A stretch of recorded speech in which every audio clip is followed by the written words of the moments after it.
Alors voilà. Rabotaï, Erev Tov, bonsoir. Bezat Hashem. Et ce limite de Dvar Torah soit pour le Refoua Shelema de tous nos Hayalim, tout l'homme Israël, puis près de mon grand-père Rav Israël, Rav Yosef Chaim, par les disciples d'une grande Refoua Shelema. Je le dis, on fait shiur ce soir. Lundi, malheureusement, je ne pourrai pas donner shiur. J'ai un conseil de réunion parents professeurs, donc je ne pourrai pas être des vôtres. J'en suis déjà d'ores et déjà désolé.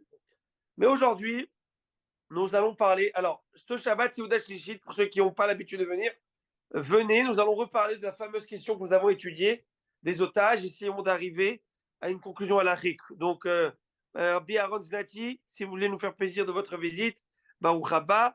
Et Monsieur Oyon, ça va vous faire un peu long la marche. Mais si vous voulez commencer dès maintenant, je vais la commencer. Voilà. Blabas. Pareil pour tous, Baruch Haba. Alors, est-ce que vous m'entendez? Oui, oui. Moi, si vous m'entendez et vous me voyez comme on fait d'habitude. Alors, attendez. Je vais mettre comme d'habitude pour voir si c'est comme ça. On voit que vous avez un petit écran, c'est tout.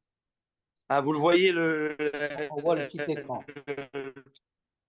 Et le son est bon quand même? Le son est bon. Ok, super. Alors voilà. De toute façon, il n'y a rien à voir. Alors, comme on dit, il faut juste nous écouter. Et on va parler aujourd'hui d'un cas de figure qui est. On va reprendre la Gemara, bien sûr, notre Gemara, notre cher Gemara qu'on avance. Excusez-moi. Sujet intéressant. D'abord, un petit peu briefing de la situation. Vous savez, ici à Montréal, ça commence un peu à chauffer. Paraît-il qu'hier soir, il y a eu des coups de feu à la Yeshiva Gdola, des coups de feu à l'école de Talmud Torah. Alors, prions, il faut rester en sécurité, faire attention, il faut prendre des précautions. Il y a eu une pétition qui circule, je l'ai signée. La police qui était devant l'école aussi aujourd'hui. Donc pour les prochains jours, ils ne prennent pas de chance. J'ai comme un déjà-vu. Et mon déjà-vu, c'est... Moi, je viens de France, de Paris. Et j'ai connu à Paris, bon, je suis jeune, mais quand même, j'ai connu à Paris où ça allait, d'une certaine manière. Et puis après, il y avait ce qu'on appelait le plan Vigipirate Sentinelle. C'était quoi ce genre de plan? C'était depuis le gouvernement a mis en place un système de surveillance policière devant chaque synagogue durant tous les sabbats. Et puis après, c'est devenu dans l'année longue. Voilà. Et là, il faudrait, je pense, que le gouvernement du Québec en fasse pareil. J'étais surpris, j'ai vu une personne qui s'appelle Cherfaoui, je ne sais pas exactement. Alors, j'ai eu l'impression que j'étais à Gaza. Mais j'ai eu l'impression à Gaza. Je ne vous cache pas. On dirait un prédicateur, là, vous savez, qu'on voit, vous savez, en Belgique, là, dans l'endroit qui s'appelle là-bas, à Movenbeek, là-bas, Movenbeek, je sais pas où. Movenbeek. En tout cas, on se croirait Molenbeek. On se croirait mamache dans ce genre de truc. Et j'ai vu ça, j'ai dit, c'est pas possible, je rêve, c'est à Montréal. C'est à Montréal. Alors voilà. Hachem donne, si Dieu veut, une grande Yeshua, une grande Nitzachon. Et ce shiur est dédicacé à tous nos Hayalim qui sont à Gaza, parce qu'ils donnent leur vie, tout au Kemashmo, littéralement leur vie, pour nous. Qu'on puisse nous s'asseoir au Canada et étudier tranquillement, il faut qu'on ait une terre pour que d'Israël en sécurité. Et c'est ce qu'il faut. Et la vérité, je suis tellement fier de Ham Israël, tellement fier de nos frères. Moi, personnellement, en parlant de frères, j'ai un frère qui s'est enrôlé dans le milieu orthodoxe. Il y a eu beaucoup aujourd'hui de personnes qui sont enrôlées pour porter une assistance, aider dans les bases, etc. Donc, ils portent l'uniforme, l'air et tout. Alors, il m'a envoyé la photo de voir, ça m'a beaucoup ému de voir mon grand frère partir. Et 10 jours, il a envoyé un message en disant, voilà, pendant ces prochains 10 jours, je ne vais pas être vraiment stable. Et donc, il quitte sa famille, sa femme, ses enfants, pour pouvoir aider, alors que Dieu le protège Israël. Et c'est, ouais, de voir, c'est une arnaute. C'est-à-dire qu'il laisse la job, il laisse l'agent immobilier, il est gestionnaire de biens, etc., patrimoine. Et tu imagines, il met une parenthèse et il dit maintenant, je vais faire que ça. Et déjà, le lendemain de la bataille, de la bataille, je veux dire, du massacre qu'il y a eu. Le lendemain, il était déjà sur les routes pour aller livrer des colis au sud, au Khayalim et tout. Et chacun essaie de faire de son possible. C'est ce que j'ai dit aujourd'hui au Talmidim de l'école, à mes élèves. Je leur ai donné, ils avaient quelques minutes disponibles. Alors, je leur ai donné un Télim divisé. On a tous fait Télim. Je leur ai dit, écoutez, nous, en Israël, ils sont tous enrôlés. Ils font tous quelque chose. Oui, On appelle les efforts de guerre. Nous, qu'est-ce qu'on peut faire d'ici? Allez, on peut donner des dons. Combien ça, on peut donner? Alors, il y a une limite. Combien tu peux? Et puis après, à part les dons, les jeunes enfants, qu'est-ce qu'ils vont faire? Et si ça, nous, on prie. C'est notre seul. On sait qu'on a une force à notre prière. On est clairement convaincus de ça.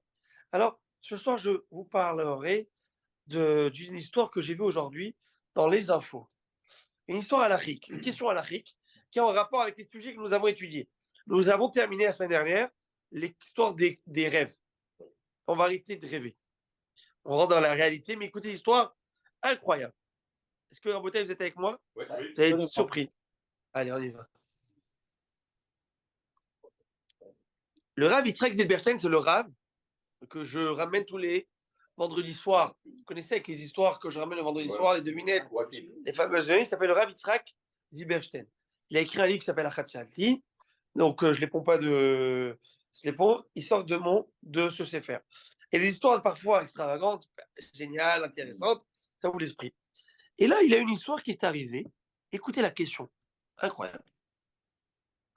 La question est la suivante. Il y a une personne qui était dans ces kibbutzim. Kibbutzim, c'est-à-dire dans ces villages limitrophes de bande de Gaza. Et c'est une personne qui était pratiquante, qui a fait teshuva. De manière générale, ce n'était pas des kibbutz très pratiquants religieux, ceux qui étaient là-bas. Vous le sachiez. Bon. Chacun. Oh. Je l'ai vu, il a témoigné. Ah, vous l'avez vu? Oui, oui. Et je ne sais pas si on parle du même. Écoutez l'histoire. Incroyable. Et alors, vous parlez de celui-là de Shabbat. Ça vous parlait? Ah oui, ils n'ont pas pu rentrer. Les portes étaient. Alors, non, il y a deux histoires. Alors, on va raconter deux histoires. Avant de raconter la mienne, je vais raconter d'abord une autre. Il y a un type qui a fait teshuva, qui a commencé à faire teshuva, et vous allez, j'étais choqué, mais ces terroristes, ils avaient une liste sur chacun, avec les noms de chaque adresse, les noms, combien d'enfants, combien de personnes, combien de chiens. Il y avait tout. Tout écrit. Et chacun, ils avaient la même truc. Ils se sont divisés les adresses. C'est impressionnant. Et l'histoire raconte qu'il y en a un, parce que c'est qui leur a donné ces adresses? C'était les gens qui travaillaient là-bas, les jardiniers et tous ceux qui ont donné du travail. Donc ils prenaient, chaque fois, ils prenaient une note, Il y en avait un qui a commencé à faire Shabbat. Et du temps donné qu'il faisait Shabbat, c'était pas tellement là-bas, il n'avait pas et tout. Il a commencé à aller tous les Shabbats chez de la famille qui faisait Shabbat en extérieur. Donc lui, il a noté que Shabbat, ils ne sont pas là le samedi. Et ce samedi, Mina Shamaïm, lui, qu'est-ce qu'il a fait?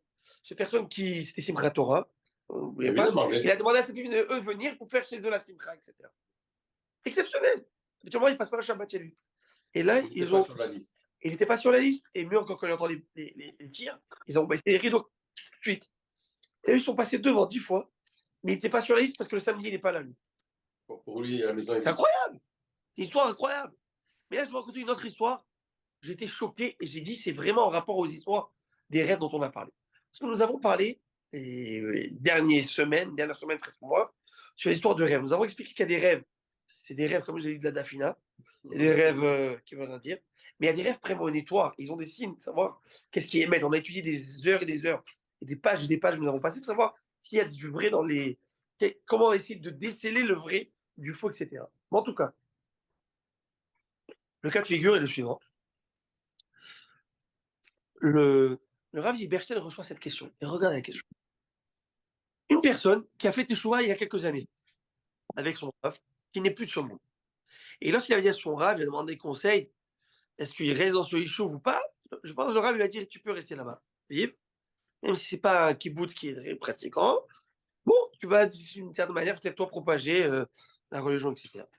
Et Rabotai, le soir de Simchat Torah Shabbat, son Rav qui n'est plus de ce monde, ils n'ont pas donné le nom du Rav, par l'unité de cette personne, vient le voir en rêve. Il lui dit, mon fils, prends ta femme et tes enfants et quitte. Tu es en danger. Il rêve, il est un peu surpris. Bon, c'est un rêve, c'est un cauchemar. Il se retourne de l'autre côté de la couverture, quoi, et il essaie de continuer à dormir. Ça vous est arrivé, vous, de faire des cauchemars? Ben oui. Ça m'est arrivé. Tu te réveilles, tu bois un peu d'eau, Ok, tu fais un télim, tu fais que la schéma et tu essaies de t'endormir. Et là, il se endort et le rêve persiste. Et le rêve vient et lui dit, je ne plaisante pas. Prends ta femme et tes enfants. Prends ta femme et tes enfants. Et qu'est-ce qui se passe? Et tu vas, pars, dégage. Pars d'ici. C'est ta vie qui est en danger. Le vendredi soir, à 6h40 du matin. C'est Shabbat. Et lui, il est chômeur Shabbat maintenant. Il prend pas de voiture. Le seul moyen de quitter cet endroit, c'est en voiture. Il tremble. Il réveille sa femme. Quelle décision. Oula, c'est terrible, ça. Ça, c'est dur. Il a pris la voiture. Il réveille sa femme. Il dit à sa femme. Moi, ce que j'ai réveillé 2 fois. Il insiste dans le rêve. Et j'arrive pas. Sa femme le voit, mais on est chômeur Shabbat. C'est pas normal. Je sais pas, mais ils ont décidé.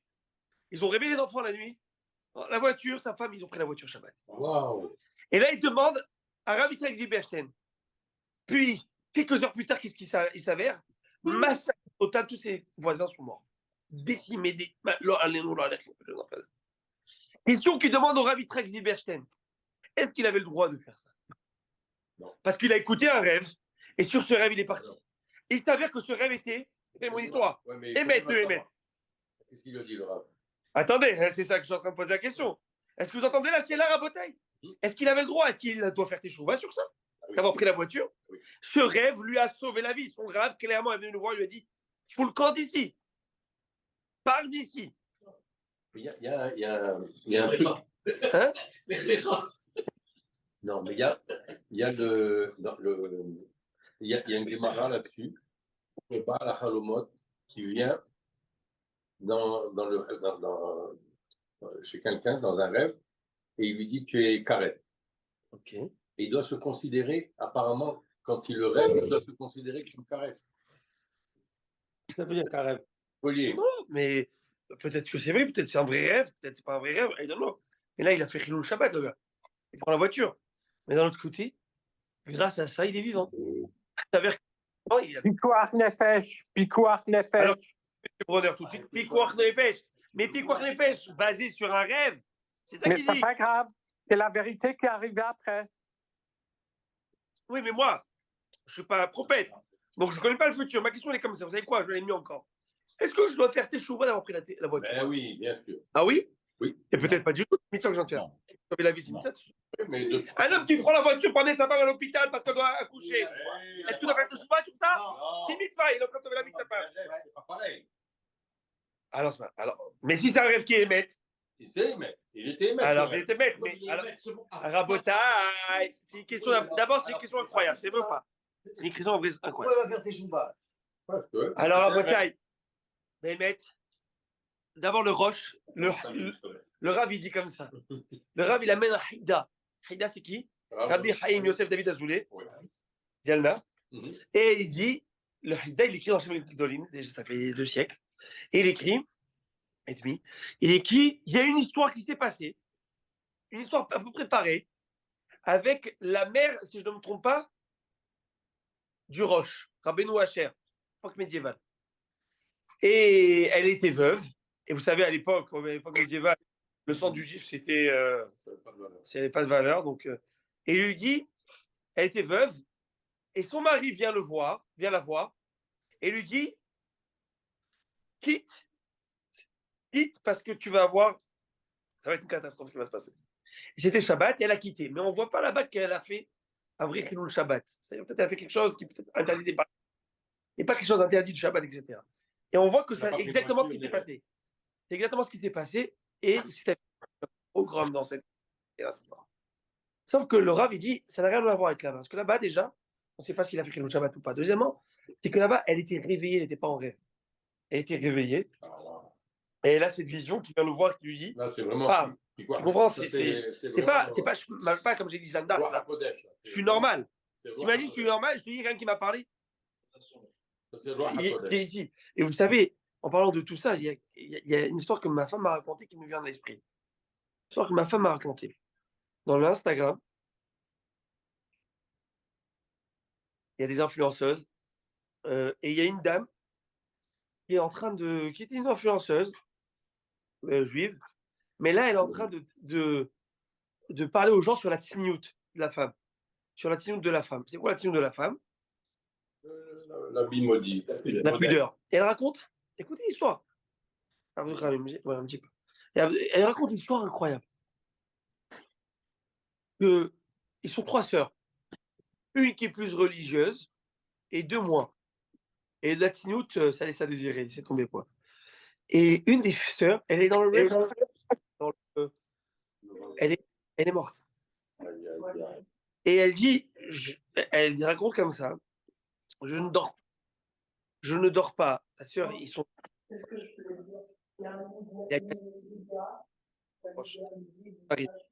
Elle était, mais quoi? Et après, elle dit, je rêve de ma sœur, mais je suis réveillée. Je suis réveillée et je rêve de ma sœur. Et je rêve, elle dit, je suis pas folle. Et ma sœur, elle attrape un maillot de bain. Elle lui dit, comme ça, elle lui dit Tsahal.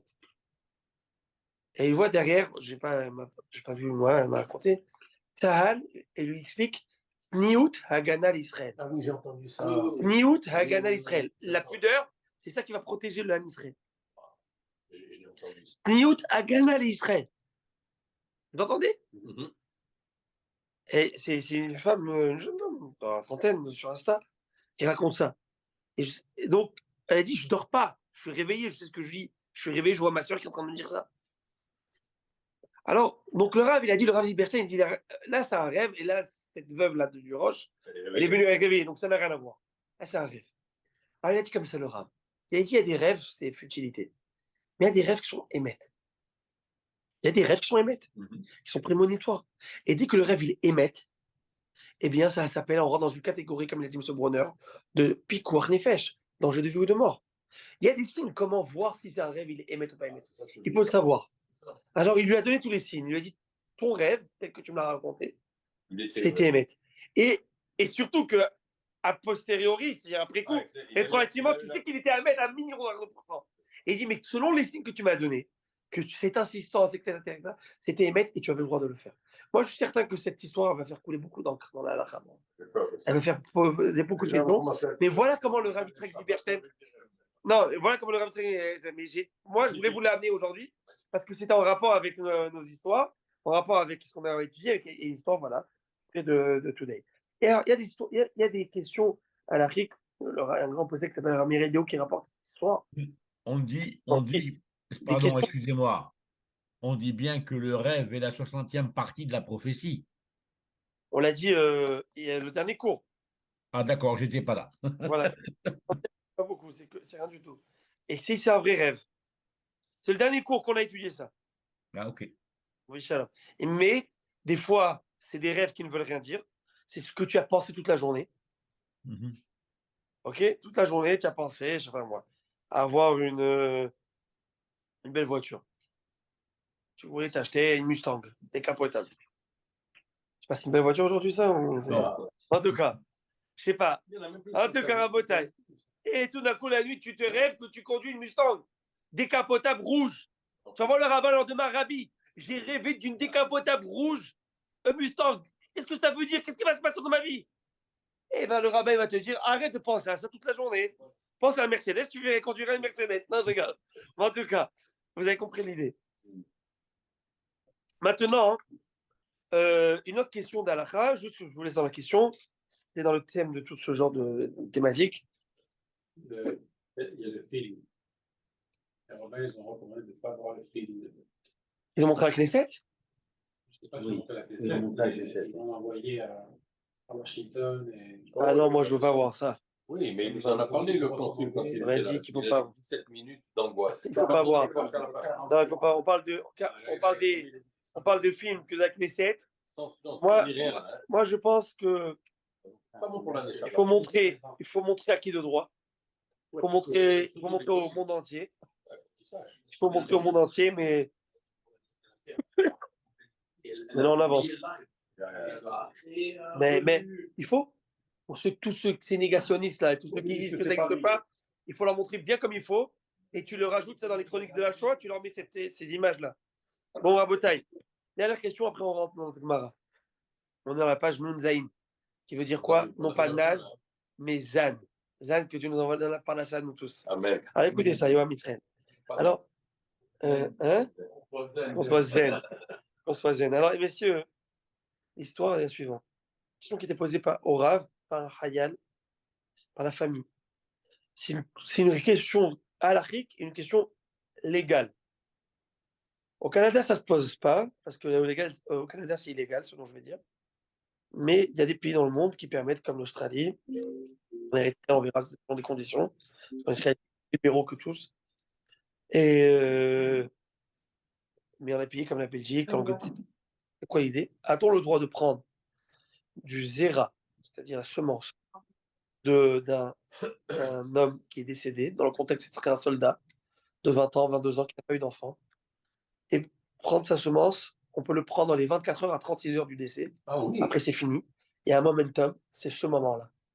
Et on peut prendre ce zéra, donc c'est ce sperme, et le congeler, et pour faire une insémination, comme on fait aujourd'hui in vitro, et pour lui donner une descendance. Alors, vous allez me dire, bon, c'est la personne, mais imaginez-vous qu'elle était mariée. Imaginez-vous qu'il était marié et qu'il n'avait pas d'enfant. Imaginez-vous qu'il était avec une fille déjà. Alors, et qu'elle veut. Je veux juste savoir. On parle d'un soldat on ne sait pas s'il est marié. Il est juste décédé. Il est décédé. Les parents, ils veulent faire ça. Ils ont le droit. Non, mais s'il est marié, il faut d'abord demander à sa femme. Ou la femme, elle demande. Alors, tous les pays du monde, la majorité, ils interdisent d'abord de faire ça, ce qu'on appelle post-mortem, après la mort. Ça ne marche pas. Mais il y a des pays qui disent que oui. Mais maintenant, on Et peut pas, nous. alors, c'est un grand problème à l'Afrique. On n'a pas le droit. Pourquoi? Parce que tu dois enterrer la personne. Ah, regardez, c'est incroyable, Rami Maurice. Une des questions à l'Afrique, avant. Est-ce que j'ai le droit? Question, on doit enterrer tel qu'il est. Prendre une cellule de lui, ça sort. On n'a pas le droit d'utiliser même une dent mort. On n'a pas le droit d'utiliser du mort. Je n'ai pas le droit. C'est un grand problème dans les questions des perruques. Tu sais, les perruques qu'ils font aujourd'hui, des fois, ils prennent en Inde là-bas des perruques d'une femme qui sont mortes, coupent les cheveux. On n'a pas le droit d'utiliser du corps d'un mort. Plus encore, on n'a pas le droit de dévaloriser le corps d'un mort. En prenant quelque chose, c'est comme si tu dévalorises. Tu dévalorises, on dirait que c'est un objet que tu commences à utiliser pour des soins personnels. On n'a pas le droit. Mais disons dans le cas où on l'a déjà fait.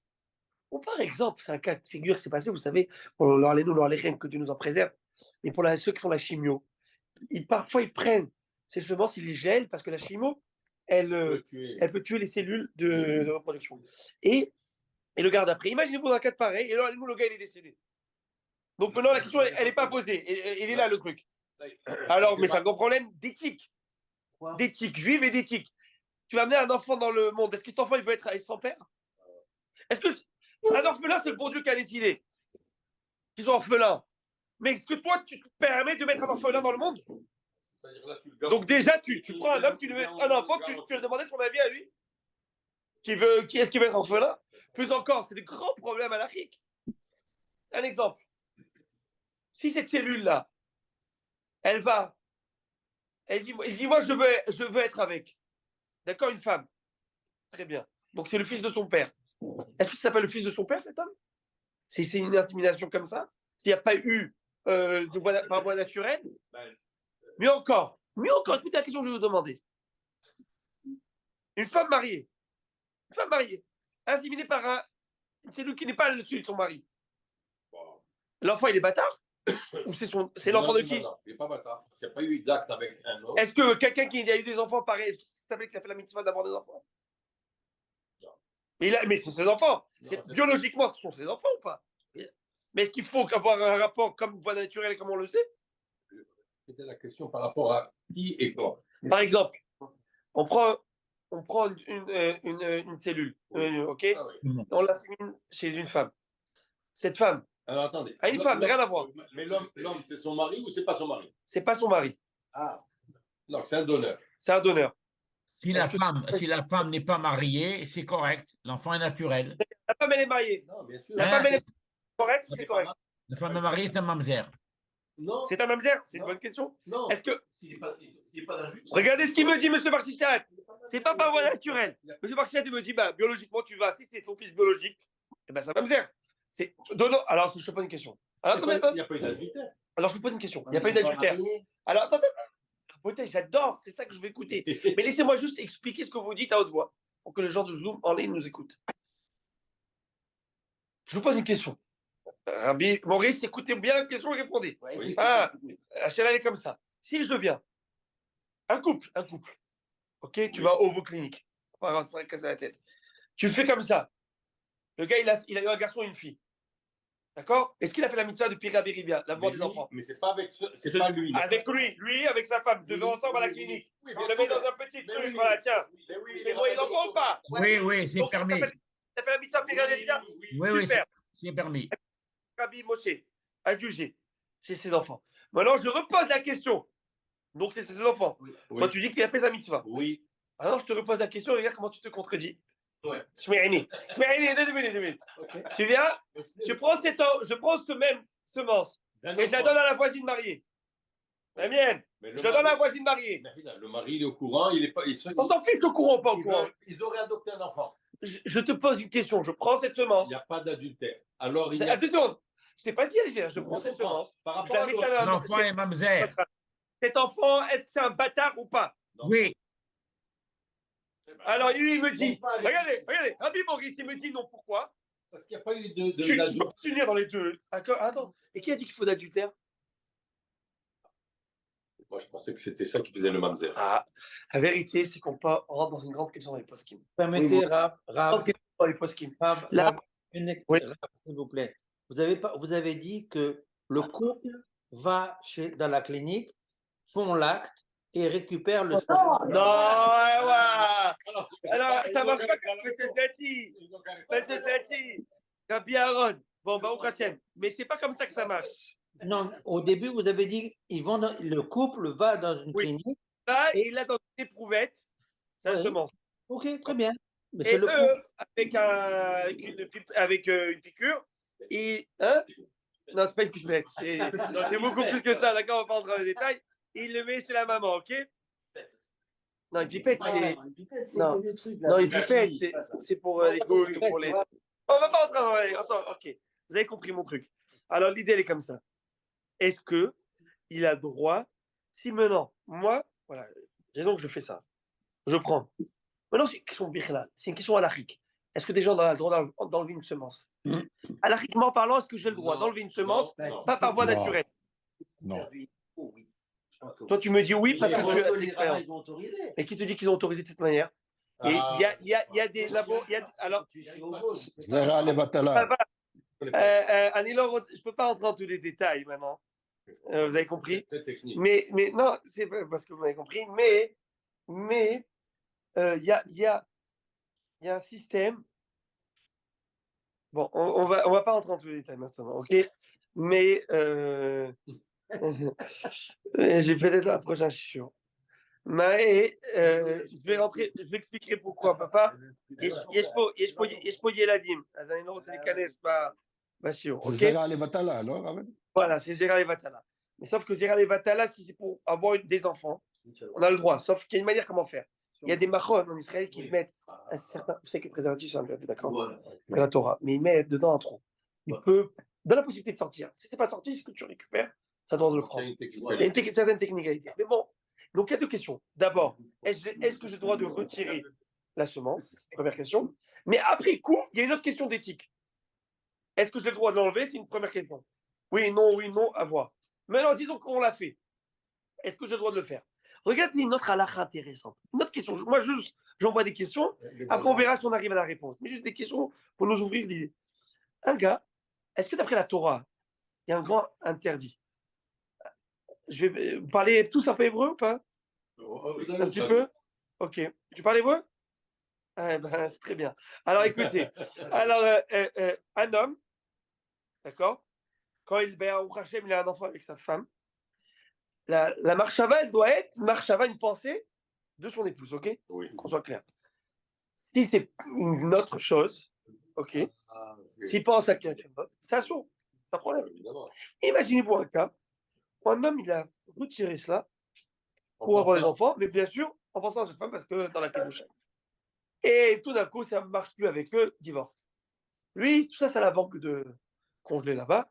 Et il dit, tu sais quoi, moi je vais me remarier, j'ai pas la force, j'ai le problème, on sait. Je préfère le mettre directement. Mais est-ce que lui, quand il l'a éjaculé, L'attention, elle n'était pas l'attention mauvaise. n'était pas pour ça, tu vas me dire, mais oui, mais c'est poussé. Mais c'est des questions d'Allah qui se posent à Botaï. Je comprends tout à Mais fait. c'est pour ça que je veux poser ce genre de questions pour nous ouvrir l'esprit, ok, pour nous ramener que l'Allah parle de tout. Et alors par rapport à cette personne-là, ce Hayal, le Rav, il dit chaque cas est un cas particulier. Mais lui, le Rav en question que j'ai entendu, qui s'appelle Rami Eliaou, il a dit, moi je me retire de trancher sur cette halakha. Mon Ah, il avis, c'est m'applique que, pas. bon, mon avis, c'est qu'il ne faut pas le faire. Parce que tu rentres dans des gros problèmes halakhiques d'ouvrir cette boîte de Pandore, dans le sens où si tu permets une chose pareille, il va y avoir de gros problèmes halakhiques. Je vais vous donner un exemple de problème halakhique. Un, le Rav du Yosef, d'abord, il a tranché qu'une personne qui a besoin de faire ça arrive tous les jours. Ses enfants sont considérés comme ses enfants. Puis il a fait la mitzvah. Il y a un autre Rav qui n'est pas d'accord avec la Rav Adaya. Il dit qu'il n'est pas d'accord du tout. D'accord, c'était la Bédine de Yerushalayim, c'est pas. Il amène des preuves à droite et à gauche. Je vais vous donner un cas de figure, vous allez comprendre qu'est-ce que c'est. La Gemara raconte. Tu vas me dire, est-ce que la Gemara elle parle d'insémination in vitro, ça veut dire extérieur, sans qu'il y ait acte? Tu vas me dire, ah, ça n'existe pas, c'est nouveau. La Gemara, elle en parle. Waouh. La Gemara raconte qu'il y avait. Quel est le cas de figure d'un Kohen Gadol? Est-ce qu'il y a un Kohen Gadol a le droit de se marier avec une femme et vierge mais enceinte? Hein? Moi, je dis, mais comment c'est possible? Mais voilà nos histoires. Comment c'est possible? La Gemara dit, c'est possible, il y a une manière. La Gemara dit, par exemple, si quelqu'un est parti au milieu et il a eu une perte de semences à ce moment-là, 10 minutes plus tard, quelqu'un d'autre est rentré là-bas, que tu le veux ou non, les probabilités sont 0,0000001. Mais disons que Mais théoriquement, la Gemara, elle te donne un cas de figure qui peut exister. Donc, elle te parle d'un cas de figure où il n'y a pas de par voie conjugale.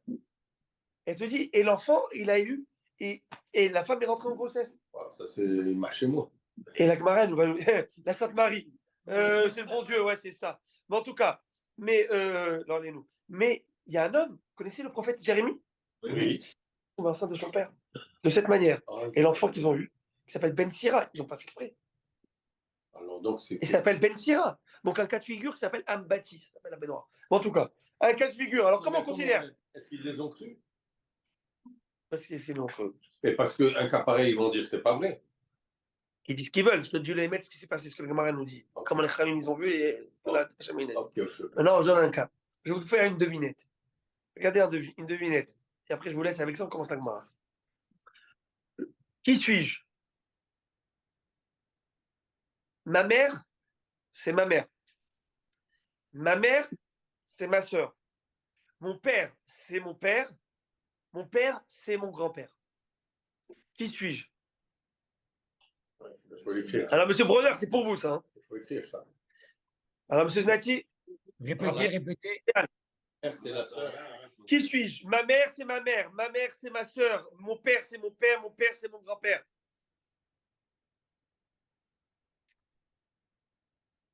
Alors, je vous donne la réponse. Ok. Un oncle. La réponse est mieux encore. Et ma mère, c'est ma tante. Oh là. T'as un oncle. T'as un oncle. Ajoute. Et ma mère, c'est ma tante. Je vous donne ou pas?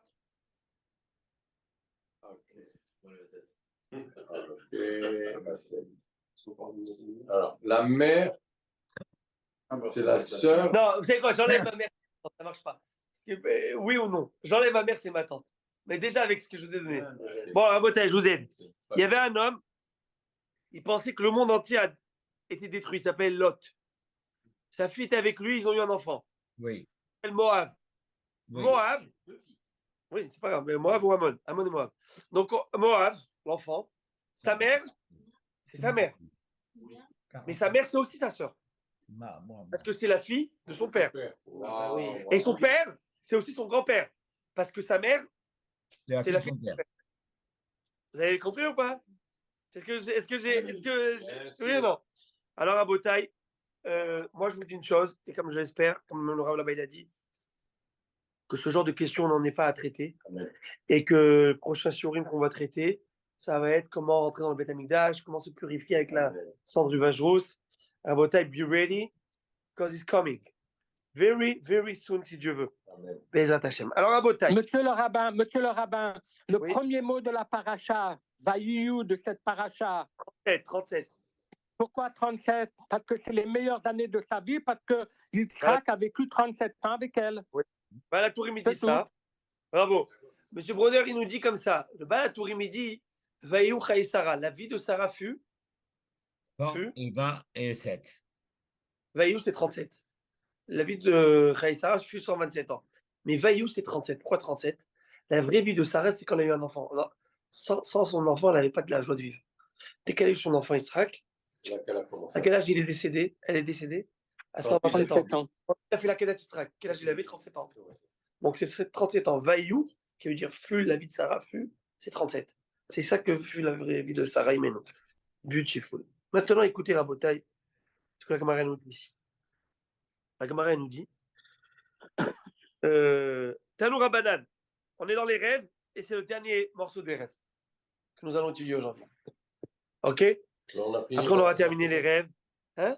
On a bientôt fini. Oui, la Masechet, on est à la page 57. On passe aujourd'hui, si Dieu veut, si le temps nous le permet.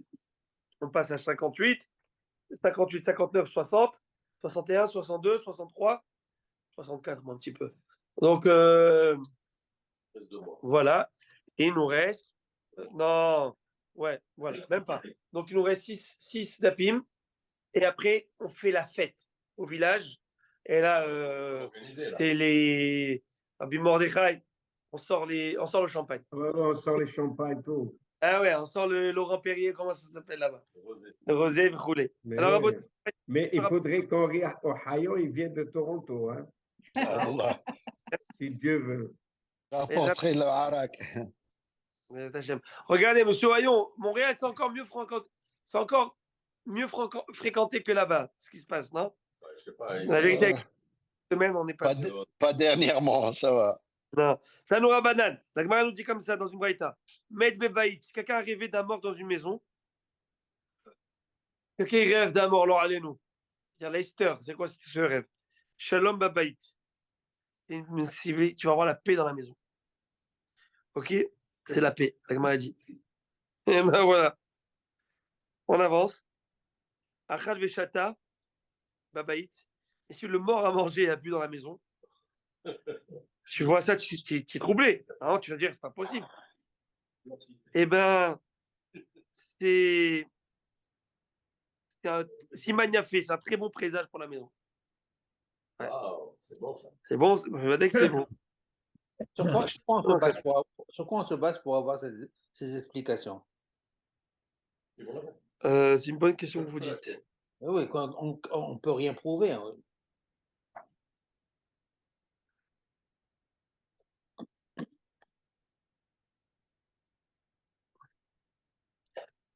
Alors, vous avez raison, Rabbi Aaron, mais c'est pour ça qu'il y a la Gemara. Et la Gemara, elle vient, elle nous donne des choses de mettre en élève, depuis Moshe Rabbeinu. Il faut essayer de comprendre l'explication. Sur des choses, oui. Mais des choses c'est des choses qu'on n'a même pas accès. Non, On n'a même pas. On peut me dire oui, non, je suis OK. Mais là, voilà ce que nos sages nous enseignent. Que vous me disiez que des grands rabbins viennent vous dire, passer des messages, oui, je peux l'admettre. Mais interpréter un rêve en disant c'est parce que tu avais un mort, ça veut dire ça. Alors moi je vais vous dire ce que je pense. Mon avis, ok. Il faut voir les explications, tous les commentaires par-dessus. Des commentaires. Pourquoi le mort, etc. Mais il faut voir le commentaire. D'accord? Excusez-moi. Non, mais il a raison, M. Nati. J'aime beaucoup le sens critique parce qu'il est important. Ce qu'il dit. Mais les bêtes, d'abord, on a dit que tous les rêves vont d'après la parole. Donc, la Gemara est en train de te dire, tu as pu voir le pire des scénarios. Ne stresse pas. Parce que c'est l'anxiété du rêve qui va t'amener au pire des scénarios. Ah, c'est ça. Ça va, Donc d'abord, D'où Une l'interprétation. personne, d'avoir une bonne interprétation. Une personne, elle peut être des fois, Biaisé. exactement, Va tirer le- parce qu'elle est dans un carcan, quel carcan dans son rêve, elle n'arrive pas à s'en sortir. Non, c'est des bêtises. D'abord, premièrement. D'accord? C'est une chose. Mais la mort, c'est aussi une certaine exonération de tout lien ou toute chose qui te bloque. Qui te bloque. Et les Khamim souvent disent que lorsqu'une personne n'a pas le shalom, c'est l'harmonie dans la vie, eh bien, il n'a rien du tout. Il ne profite de rien. C'est vrai ou pas? Si quelqu'un n'a pas un vrai shalom baït à la maison, Il est déprimé. hein, Il est pas bien. si quelqu'un n'a pas de shalom, et vous le savez tous, si quelqu'un n'est pas bien, il est en querelle avec X, Y, Z, plus rien n'a du goût, plus rien. Il ne veut rien faire. C'est le cas de le dire, c'est la mort. Voilà. Il n'y a rien. Alors, la mort à la maison, c'est sur quoi? C'est peut-être c'est-à-dire l'exonération de tout le stress et l'anxiété. Quand quelqu'un est à la mort, est-ce qu'il a un stress? Est-ce qu'il a une inquiétude? Non. Zéro inquiétude. Zéro inquiétude. Il n'a plus d'inquiétude. Donc, c'est peut-être ça l'idée. Vous voyez ce dont je veux dire? C'est une image. C'est une image.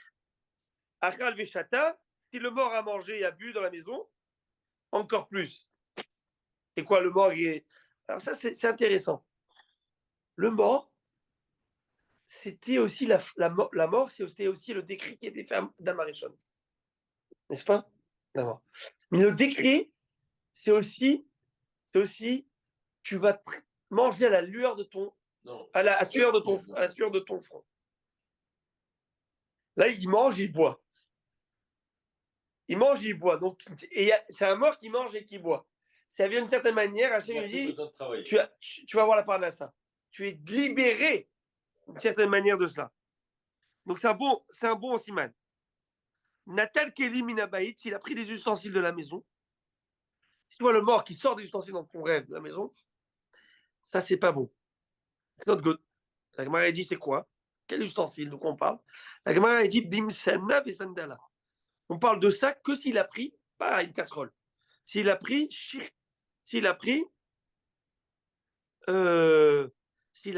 une chaussure ou une sandale. Chaussure, une sandale, la chaussure, l'homme a marché. C'est la vie. Ça veut dire que quand Rachid explique, quand il sort une chaussure de la maison, Rachid dit, c'est-à-dire qu'il amène avec lui quelqu'un d'autre en dehors de la maison. C'est-à-dire qu'il prend avec lui quelqu'un d'autre dans le monde futur. Ça, c'est pas bon. Par contre, toute autre chose, pas moi, un verre, une casserole qui sort de la maison, au contraire, c'est très bon. C'est un bon présage. La Gemara dit, toute chose qu'un cadavre met dans une maison, c'est un signe favorable. Hormis, var, mais afra v'hardela, hormis de la poussière et de la moutarde. Pourquoi la poussière et la moutarde? Rachid dit, la poussière fait allusion à l'enterrement. Qu'est-ce qu'on fait? Vous avez déjà été à l'enterrement? Les cendres. Hein? Les cendres, non? Non, l'enterrement. Évidemment. On prend de la terre et on jette oui. à Farata.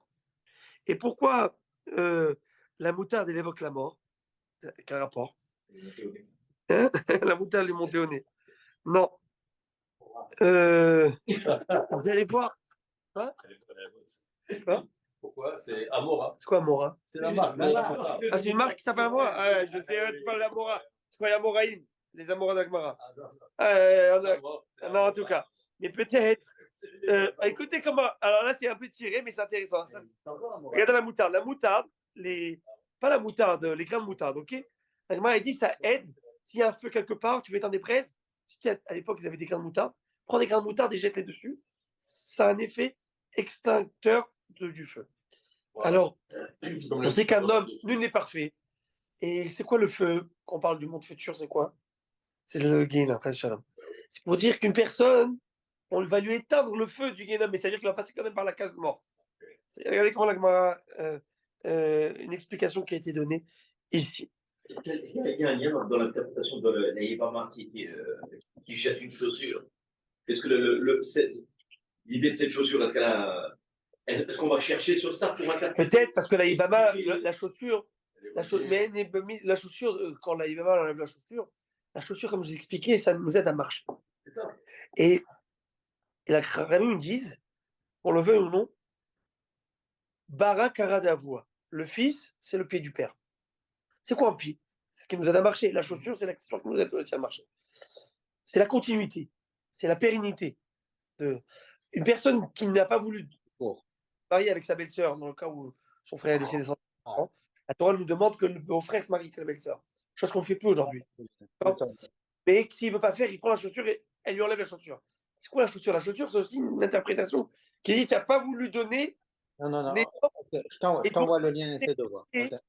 Je t'envoie le lien. Au défunt, à ton frère. Voilà. Maintenant, on commence. Nouveau sujet. Est-ce que vous êtes avec moi, Rabotai? Ben oui. Un cas. Tout ce que nous avons étudié jusqu'à maintenant, Rabotai, souvenez-vous, c'était après la première Mishnah du chapitre. La première Mishnah du chapitre parlait de quoi? La première Mishnah du chapitre, elle parlait de tous les phénomènes naturels qu'on ait pu voir.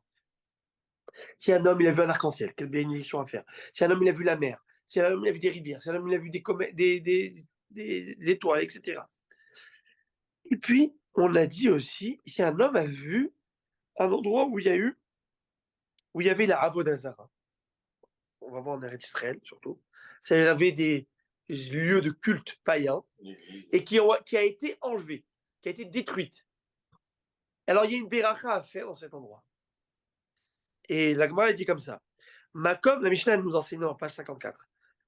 Ça veut dire, ça fait 3 dapim en arrière, 3 pages en arrière. Makom, shenekra mimenu avodat elohim. Celui qui voit un endroit d'où l'idolâtrie a été déracinée, il doit faire une béracha. Baruch ata Hashem, Elokeinu melech haolam, she'akar avodat kochavim me'artzinu, je pense. Il faut revoir la béracha, ça doit être ça. Dieu qui a enlevé comment on a dit la Mishnah, qui a enlevé la avodah zara, l'idolâtrie de notre terre. Donc on remercie Dieu d'avoir enlevé l'idolâtrie de notre terre. Ça, c'est la Mishnah qui est à la page 54. Il faut faire cette béracha. Est-ce qu'elle est d'actualité? Normalement, oui. Normalement, oui. Sauf que Tosfot nous dit, lui, Tosfot habitait en France. Tosfot, c'est les commentaires de la Gemara, habitait à l'époque médiévale en France. Et la France, bref, tout ça, chaque 2 mètres, t'as une cathédrale. Et on sait que c'est le genre de bénédiction de la mer, etc. sont des bénédictions que tu fais une fois par 30 jours. C'est ça. Il faut qu'il y ait une fois par 30 jours. Et dit, mais là, on le voit sans arrêt. Enfin, toute la journée, on va faire ces berachas, non? Donc, on ne fait pas ces berachas. Dans la mesure où on le voit trop souvent, ça. Surtout ceux qui passent par Guelph. Alors, ok. Voilà. Mais il ne faut pas oublier que ça avait des futures synagogues, tout ça. Hein, vous savez. Baruch Shakar Akdat Kochavim Artsenu. Voilà la beracha qu'il faut faire. Tanou Rabbanan. Donc ça, je vous enseigne. Aroé Markoulis. Celui qui voit une mercoulis. Vous savez ce que c'est une merkoulis? C'est une idole qui s'appelle la merkoulis. Mais c'est un exemple. À l'époque, c'était celle qui était très en vogue. C'était quoi? Ça m'a fait penser à un rite islamique, enfin arabe, musulman. En fait, c'est quoi? C'est une idole. Ils prennent des pierres et doivent jeter dessus. Ah ben oui, il faut ça au pèlerinage. Ouais, je sais, j'ai vu ça. Ils jettent des pierres. En tout cas, ouais. Je vais leur envoyer l'adresse où il faut jeter. Mais en fait, attention. Alors, on avance. Ça. Eh ben, c'est qu'ils entendent. Alors, on avance. À la mer, les ricochets. Alors, on avance. Alors, Baruch, tu dois dire Baruch ata Hashem Elokeinu. Alors, regardez, quelqu'un qui voit une avodah zara, qui n'y est plus. Il doit dire Baruch Hashem. Baruch Hashem, il a dit. Donc, quelqu'un qui voit une avodah zara, elle est toujours là. Aïe. Il y a une bénédiction à faire, la Braïta nous dire. Et regardez quelle bénédiction. Ah, j'ai pas compris. Il passe devant une statue, par exemple. Voilà. Il devrait faire une bénédiction. Ces bénédictions, aujourd'hui, on ne les fait plus vraiment. Mais je vous donne ce que la Gemara nous dit. Malédiction. Une bénédiction. Regardez la bénédiction. Et vous allez voir comment le judaïsme est beau. Comment le judaïsme est inclusif. Comment le judaïsme est tolérant. Comment le judaïsme. Quelqu'un qui voit une avodah zara. Donc, normalement, tu devrais dire. Exactement. Et la Gemara dit comme ça. Tu dois dire béni sois-tu Hachem, notre Dieu, roi de l'univers. Chez Nathan, Orer Apaim le Retsono, qui fait preuve de longanimité envers ceux qui transgressent sa volonté. Ça veut dire que tu les épargnes et tu... Ça veut dire, Hachem, tu Ouais. vois des gens qui blasphèment ton nom, tu es le Dieu unique. Normalement, ils ne devraient pas exister à la seconde où ils font ça. Et toi, tu es tolérant. Tu dis, attends, ils vont me faire tes choses un jour. Et notre espoir à nous tous, c'est quoi notre espoir? On le dit tous les jours, 3 fois par jour, dans le Alenu les Shabeach. Alken, Nekavela Hashem Elokenu, Lirot, Meera, Betiferet Uzar, la virgule l'arrête, Valim Karot Karetum, et Taken Olam Chadai, Vechob les Bassar, Ikréou, Ipolo, Lichvot Shimcha Ikaritenu, Vikablu Kula Meton Malchutera, je traduis. Notre espoir, Dieu, notre attente, notre wish, c'est que tout le monde te reconnaisse comme un Dieu. Amen. Et que tous les idolâtries tombent. Et qu'un jour tous te reconnaissent. Et qu'ils reviennent tous au judaïsme. Et c'est ça qui va se passer à Botaï. Qu'est-ce que vous croyez à la fin des temps? On va rester seul? Pas du tout. L'humanité tout entière va se convertir. Va reconnaître en Dieu, le Dieu d'Israël. Vont reconnaître le Dieu de l'univers. Vont reconnaître la Torah Kedosha. Je ne dis pas qu'ils vont être bénis Israël, mais ça va être tous des bénis noirs. Ça va être tous des gens qui vont accepter sur les mitzvot noachim. Tous. Pas autrement. Il n'y a plus de Yetzirah. Parce qu'il n'y a plus d'Avodah Zarah. Il n'y a plus de ville de mauvaises choses. Il n'y a plus rien. Donc nous, on demande une seule chose, Hachem. Ramène tout le monde à la reconnaissance de ta Torah, à la reconnaissance que tu es Dieu unique et Dieu à Israël. Alors, il n'y a plus de Yetzirah dans ces cas-là. Et non, il n'y aura plus d'État. C'est fini, Dieu l'enlèvera. Alors j'ai adoré. Une question, Rap, s'il vous plaît. Oui. Vous descendez dans le bas de la ville, au quartier chinois, et vous voyez tous ces Bouddhas ou toutes ces figurines. Ouais. Ça ne me gêne pas, moi. Même si je passe en Inde devant un Bouddha, ça ne me gênera pas. Tant que dans mon esprit, j'en fais pas une idole, je ne la vénère pas. Vous comprenez? Je ne vénère pas. Ça ne me dérange pas, c'est un objet comme un autre. Rabbi Aaron, est-ce que vous voulez m'écouter? Je vous écoute, tout oui. Ah, Hazak, écoutez ça, Rabbi Aaron, Tzadik. Je vais vous expliquer ce que vous me dites. Ok? Je vais un peu extrapoler, mais je vais vous dire à quoi ça ressemble.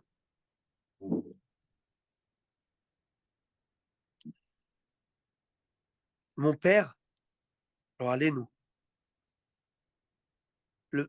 pas moi, le père de un certain Shalom, il a été pris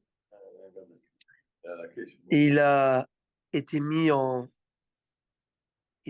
prison. Dans cette prison, on le torture. Et le Shalom, chaque fois qu'il passe à la prison, il a mal. Il a mal. Il pleure. Il prie. Il supplie qu'on le sorte de là-bas. Est-ce que le Shalom, lui, est en prison? Non. Très bien. Mais c'est son père qui est en prison. Mais lui, il est en prison? Non. Mais est-ce qu'il est meurtri? Oui. Est-ce qu'il a de la peine? Oui. Oui. Parce que son père est en Because prison. when your father, parce que ton père est en prison, eh bien, tu n'acceptes pas. Ça fait mal. Même si tu peux rien faire, tu pleures.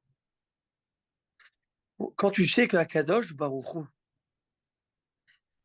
la providence divine Hachem, la Shrina, elle n'est pas reconnue par tout le monde. Et les gens, à cause de ça, les gens blasphèment Dieu. Les gens blasphèment ses enfants. Les gens crachent, les gens brûlent, les gens font des génocides à ses enfants. Eh bien, tu te dis Hachem, tu pleures pour Hachem. Tu pleures pour que Akadosh Baruch Hu ait pris. Lorsqu'on sait ce que ça veut dire, que la Shrina est en galoute, que mon Dieu, mon Père, Hachem, qui a créé ce monde pour une seule et unique raison, qu'on le reconnaisse en tant que tel. Alors, quand tu passes à travers ces Bouddhas, quand tu passes à travers tout ça, tu dois créer cette gêne en toi. Tu dois avoir cette gêne. Et si on ne l'a pas, on doit la créer, cette gêne. Parce que quand tu comprends qu'Akadosh Baruch Hu, ton kavod, l'honneur de ton père, est bafouillé, piétiné, craché. C'est ça la réalité. Pourquoi Abraham Avinu, Abraham Avinu, il pouvait dire, et alors qu'ils fassent toutes les idoles qu'ils veulent. Et il est là à amener tout le monde au monothéisme. Parce que je ne peux pas voir Papa Hachem comme ça. Papa Hachem qui nous a créés. Et grâce à lui que je vis 24 heures sur 24, je ne peux pas rester indifférent. Même si je ne peux pas faire quoi que ce soit. Mais moi, dans mon cœur, je pleure. Et je pleure des larmes d'acide. Et je prie Hachem 3 fois par jour. Allez-nous les chabert, donne un col. Hachem, s'il te plaît, je ne veux plus te voir en exil. Je ne veux plus voir ton Beth Amikdash détruit et des monastères construits qui sont à l'encontre de ta volonté et qui font tout contre ta volonté. Parce que Dieu a mis dans sa Torah qu'il n'y aura pas d'autre Dieu que moi, Kadosh Baruch Hu. Tout le reste, c'est mensonge. Ce qu'ils font par erreur, c'est une chose. Alors on prie à Dieu qu'il les ramène à la Teshuvah. Mais de voir une manifestation claire de contre Hachem, ça, tu ne peux pas rester indifférent. Et si tu l'es, tu dois travailler pour créer en toi cette chose. Que la prochaine fois où tu passes, je ne sais même pas si vous me donnerez l'adresse, non, je rigole, mais tu passes par là-bas, tu dois avoir ce sentiment haut. C'est pas ici que je veux être. D'où l'interdiction de rentrer dans une église. Il sourd de rentrer dans une église. Altiflou el Elim, le pasouk dans Parashat Kedoshim, chapitre 19. Parashat Kedoshim, le pasouk 3 ou 4, là-bas, vous pouvez voir. Altiflou el Elim, ne vous tournez même pas vers les prochains dieux, même tout tourner pour voir. On a parlé de certaines personnes qui, tout d'un coup, ils trouvent au catéchisme des choses intéressantes. Et que c'est intéressant, et ci, et ça, et le vivons ensemble. C'est très bien le vivons ensemble, il n'y a aucun problème. Mais le Ham Israël ne s'est jamais gêné de dire une chose. Ça, c'est pas notre Torah, ça, c'est pas notre Hachem. Et là, je vais vous raconter une histoire incroyable. Rabbi Aaron Znati. Vous l'écoutez l'histoire que j'ai écoutée hier, fraîche d'hier. L'heure est passée. Là, c'est un after de 3 minutes. Mais je vous permettez? Oui. Torah Box, il amène une histoire que j'ai écoutée, histoire véridique, en Iran. Lorsqu'en 79, je crois, c'était la révolution iranienne, la révolution islamique. Oui, il s'appelait, le Shah d'Iran a été renvoyé, était exilé, et il y a, comment il s'appelle? L'Ayatollah Khomeini. Ils ont fait un coup, ils ont repris tout, et qu'est-ce qui se passe? Il y a comment on appelle ça? L'ambassade américaine qui est prise en otage pendant plus de 400 jours. Des centaines de personnes qui étaient là-bas. OK? Et qu'est-ce qui se passe? Là, il y a des juifs parmi ces gens. Et bien sûr, l'ayatollah, il fait tuer à droite et à gauche les gens. Tout celui qui est contre lui, il va les faire tuer, pendre, à tort à travers. C'était terrible. Qu'est-ce qui se passe? Je vous continue l'histoire. En 79, en 1979. Ouais. Bon, en tout cas, Ok, je termine Rabotage, juste je termine l'histoire, après je vous laisse. Vous raconterez ce que. Ok, je vais vous laisser. Mais écoutez cette histoire. Écoutez cette histoire où le monsieur Benamou raconte ça. Il dit qu'il y avait un moment, ils ont envoyé 2 prêtres et un rabbin, le rabbin de Mexique. Ils ont envoyé là-bas, en Iran, pour rendre visite. Ils ont des accords, une permission de rentrer rendre visite aux prisonniers américains qui étaient là-bas, dont des juifs. Et le rabbin de Mexique, je vais chercher son nom, je vais vous l'amener Bezrat Hashem, dès que je le trouve. Il dit comme ça. Il dit, j'arrive pas à trouver le nom, mais je vais vous le trouver. Et ce Rav, il a même son image. Je vous enverrai, si vous voulez, le lien pour voir cette vidéo, elle est magnifique. Et le Rav, il est là-bas, il tremble.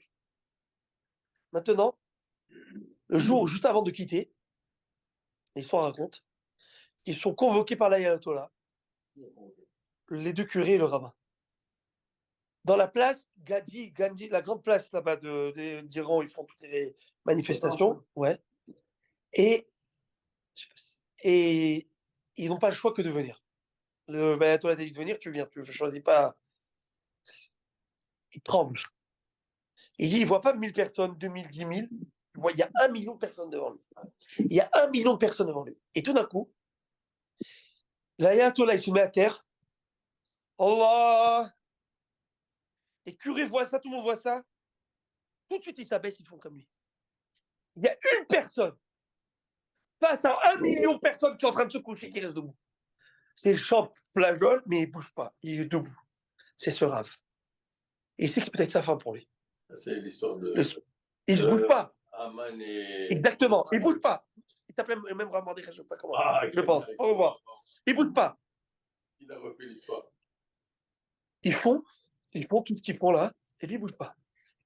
Les curés, c'est devenu des musulmans. Un de spot. Il le fait convoquer à son bureau. Et il demande à l'interprète, il lui dit, pourquoi tu n'as pas fait ce qu'on a fait? Pourquoi tu t'es pas baissé comme les autres? Et il lui a dit, je ne sais pas à qui vous priez. Je ne prends pas de risque. Après, il y a quelqu'un que je ne sais même pas à qui vous priez. Pour qui vous vous prosternez? Est-ce que vous priez au même Dieu que moi? Je ne sais pas. Donc, je ne prends même pas le risque de m'abaisser. Vous imaginez, et il savait c'est quoi le prochain. Il n'y a pas un autre Akadosh Baruch Hu. Et toute autre chose, c'est du sheker. Et moi, quand je vois qu'on crache au visage de mon père, j'ai de la peine, même si je ne peux rien faire. Même si j'ai le main attachée. Et je suis prisonnier, que je ne peux rien faire. Mais je hurle, je crie de la peine de ce qu'on est en train de faire à papa. Et papa, Kadosh Baruch Hu Sheba Shamayim, quand il y a tous ces genres de choses, tous ces genres, et que ce soit ces crimes, et que ce soit cette idolâtrie, et toutes ces choses qu'on va contre Kadosh Baruch Hu. Ce que je peux dire, les choses qui sont interdites qu'aujourd'hui, qu'ils légalisent, ils légalisent dans tous les États libéraux, on légalise toutes les choses qui sont écrites dans la Torah que c'est des abominations. Je ne peux pas dire. Je veux être politiquement correct. Je ne veux pas les dire. Mais est-ce que dedans, j'ai pas mal? Dedans, je pleure dedans. Non, la Shama, elle est meurtrie. Et je dis c'est comme Mordechai avec Haman. Un instant, monsieur Brunner. Et moi, j'ai vu ça. J'ai appris ça de mon maître, mon père. Je me rappelle encore. Et papa a toujours été l'homme qui a rapporté tout le monde à la Teshuvah. Dans ses shiurim, toute sa vie. C'est que ça. Je me rappelle, on se baladait à Paris, dans le 19e arrondissement, il y avait un parc qui s'appelle le But de Chaumont. Oui. Et tu avais des enfants là-bas, des jeunes Shabbat, en moto et en troupe. C'est là, il passait, il les voyait avec tellement d'amour. Et je l'ai vu. Et je peux vous dire un témoignage, moi en tant qu'enfant de 10 ans. Et je marchais avec papa et je voyais papa pleurer. Pleurer. Et j'ai dit, papa, pourquoi tu pleures? Il dit qu'Akadosh Baruch Hu fasse qu'il fasse les chouvas. Nos Israël, nos frères et nos sœurs. Il a de la peine. Il les aime. Je ne les condamne pas. Mais je prie pour qu'ils fassent les chouvas. Mais j'ai une peine au moins. Parce que ne pas avoir de la peine, ça veut dire que j'ai une indifférence totale et que ça ne me fait rien. Et ça ne peut pas me rien faire. Parce que quand je m'affilie à Dieu, mon Père, je ne peux pas avoir un sentiment d'indifférence. Sauf que, peut-être, à quoi fait référence M. Znati, c'est qu'aujourd'hui, même chez eux, c'est comme des musées. C'est même pas de la... Il y en a qui font beaucoup des musées ou de l'art. C'est une référence à l'idolâtrie, mais très lointaine. Ils ne savent même pas ce qu'ils sont en train de faire. Ça, c'est encore différent. Mais de rentrer dans un monastère où ils font vraiment l'arbre d'Azara, où c'est pas Hachem qui est Dieu unique. Ça, c'est Baya. Il ne faut pas faire ça. C'est assurant. Et l'Ayatollah, il a dit à cet homme, il a répondu, j'ai oublié, vous pouvez aller voir dans la vidéo là-bas, mais il lui a dit, je pense qu'il lui avait dit, vous qui tenez tellement sur ces principes, je pense que vous êtes quelqu'un de droit ou émettre quelque chose comme ça. Et il a vu que c'était un bon moment. Il a dit, est-ce que je pourrais te parler? Un rendez-vous, il a donné un rendez-vous. Il a demandé qu'on allège parce que malheureusement, ils ont tué beaucoup de juifs à cette époque. Il a demandé la permission qu'il laisse aux juifs prier le matin très tôt, parce qu'à l'époque, il y avait le couvre-feu. Après le coucher du soleil, aucun Iranien n'avait le droit de sortir dans les rues, toute la nuit. Il a demandé que les juifs, pendant le mois de Slichot de Elul, qu'ils aillent au Slichot tôt, qu'ils laissent, que la police ne fasse rien. Et l'Ayatollah, il a fait un décret que toute personne juive qui a avec lui une pochette avec un châle et un truc, qu'on le laisse passer. Et c'est grâce à ce rabbin de Mexique qui leur a donné cette permission-là. Voilà, moi, à Botaï, j'ai passé un très bon moment ensemble d'études. J'ai profité et j'ai kiffé avec vous. Et on se voit à Blinéder, Shabbat. Et comme je vous l'ai dit, lundi, je ne peux pas, j'ai une pitié. Et on se reprend. Je vous embrasse et je vous souhaite Shabbat. Shalom. Merci.